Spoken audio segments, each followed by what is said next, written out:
You know, the really cool thing about all this deer management and working on small properties for a living as a profession, traveling around the country, is that you can build a fall buck herd that is bigger and on your land, even on a small parcel, for the amount of deer that focus on your land throughout the hunting season than anyone else in the neighborhood. And it's pretty easy to do. And we're just talking daylight. You know, everyone has bucks on their land at night, middle of the night, the big mature bucks during, you know, 2 o'clock, 3 o'clock in the morning. But when it comes to daylight, the daylight mature buck properties and bucks that attract the most number of, or properties that attract the most number of bucks in the area are few and far between.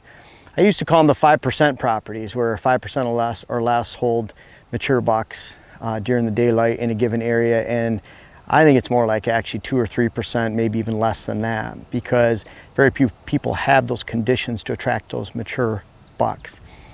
It all starts though. Let's step back for a moment. When I lived in the UP of Michigan, I lived, hunted, studied deer, worked for deer, probably worked on about 250 clients in the state of Michigan, all around Michigan, every portion of Michigan, another close to 30 this year. And working on all those properties and studying deer, it was really interesting.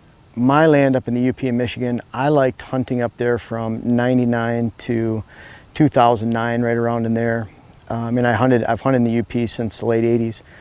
But owning land up there really taught me a lot. And what was really interesting is, you know, that first year in 99 when I owned the property, we got 5 buck pictures of a spike, and I found a couple rubs, couple scrapes from that spike, I believe, and that was it. And so it was a daunting task to say, I'm going to build a buck herd here. I'm going to build a quality deer herd here. We would go after a rain. You could go on this 2.5 miles of sand trails on the 120 acres that extended into the 10 acres where we had our home, and not find a deer trail for several days. So it was kind of disheartening, but I was encouraged by John Azoga up there, local soil extension agent Jim Islib, to really work hard on the land. And those two are really, who really taught me the most about food plots, deer management, deer biology, and going forward from there. And kind of imagine that property in 99, fast forward into 2006, and I had pictures of 17 different bucks, passed up 13 bucks, shot 2 bucks that were the oldest on the land, the 2 target bucks. And yes, it was a 7-year period, but it was amazing. Even 2004, I believe we had 5 8 points on the land or better. And so that was a big deal, you know, to get to those steps along the way and watch the deer herd grow. It took a lot of work because there wasn't much to work with, but I was able to build a buck herd during that time. Even in 2004, received the QDMA's Deer Manager of the Year Award. There's about 40,000 members that time, so deeply honored to receive that. But it was a lot of work, and it was a lot of understanding and guidance by people a lot smarter about deer at that time than me. And so it was really important, those people in the background. And I was able to build a deer herd and build a buck herd, not because those bucks were born on the property. And this is a key point about this video. That was not because those bucks were born on the property. Up there, those does averaged 1 fawn per year. Half of those fawns on an annual basis, roughly 50,000 fawns, die in the average UP of Michigan winter, and that is true.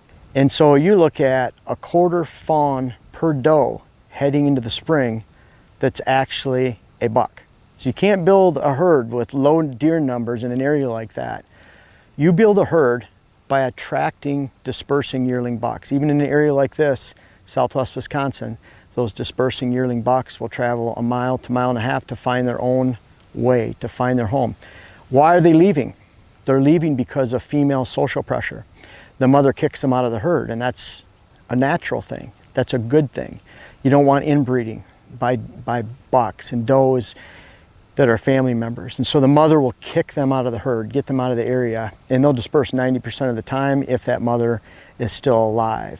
They'll stay 70% of the time if the mother's not alive. So that's a flip to that too. But those dispersing yearling bucks, that's how you set a trap on your small parcel to where you collect those dispersing yearling bucks, 1.5-year-old bucks, first set of antlers. A lot of people refer to fawns as yearling. Fawns and yearlings are 2 different things. A fawn is a fawn. It's several months old. A yearling is a year and a half old and has its first set of antlers. So those dispersing yearling bucks is what we're talking about.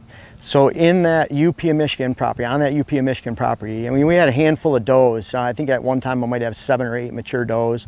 Again, they have 1 fawn on average. Half of those fawns die. Half of those remaining fawns are bucks, which leaves a quarter fawn that is a buck going into the following spring. So the ability to have a large number of bucks in an area like that where there's only 15 deer per square mile and I'm seeing 17 different bucks on the land is directly because you capture those dispersing yearling bucks.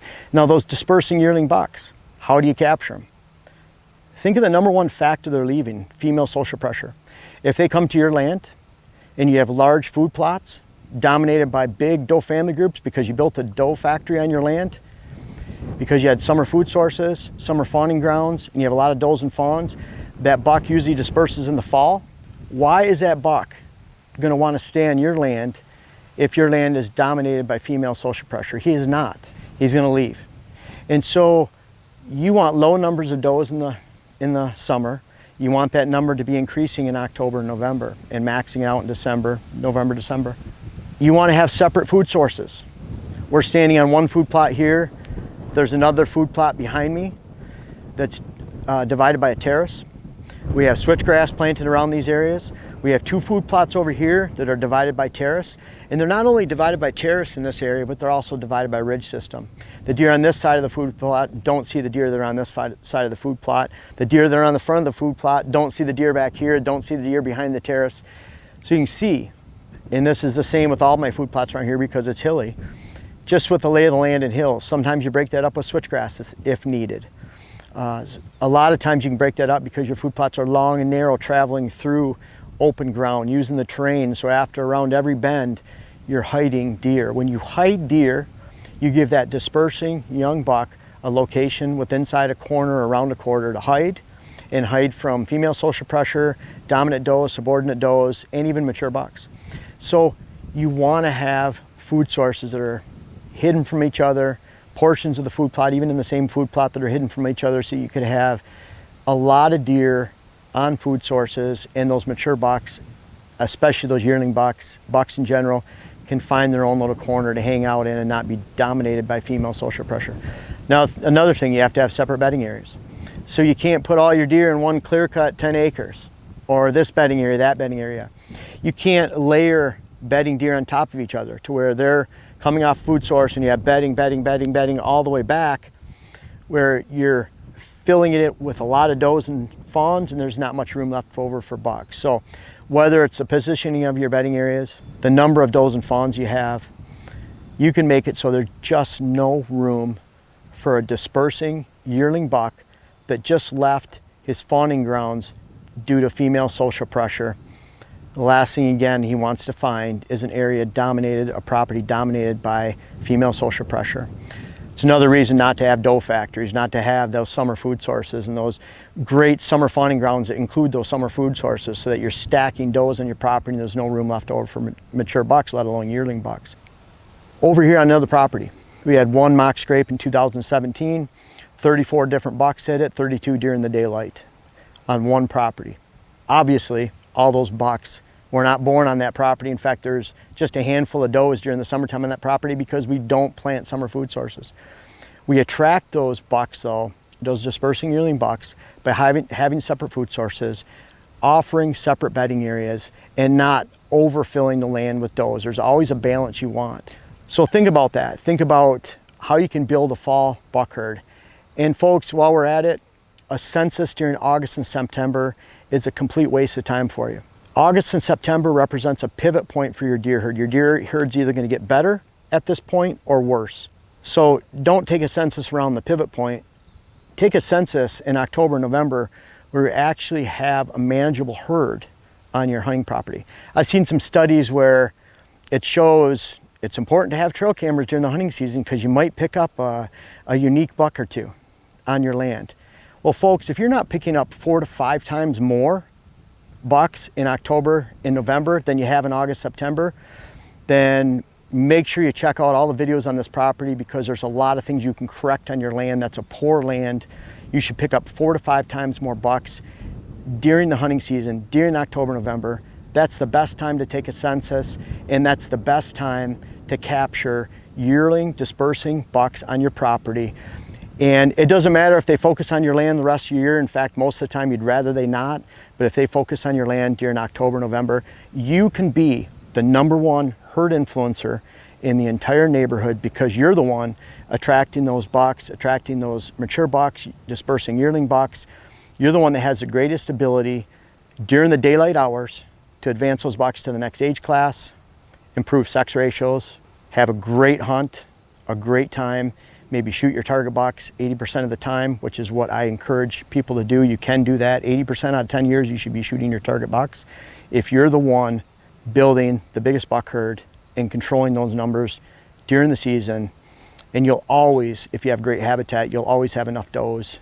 But enough does in October, November is completely different than being overrun by does during the summertime, and being overrun, of course, with does during the fall. Make room for those dispersing yearling bucks. Learn how that affects building your buck herd. I did that back in the late 90s, early 2000s on that UP property, UP Michigan property. And even in a low deer density area where 50% of the fawns die on an average winter, and up to 90% in a very extreme winter, with 50% of the yearlings, 1.5-year-old deer, die during those extreme winters in an area like that, you can still build a buck herd.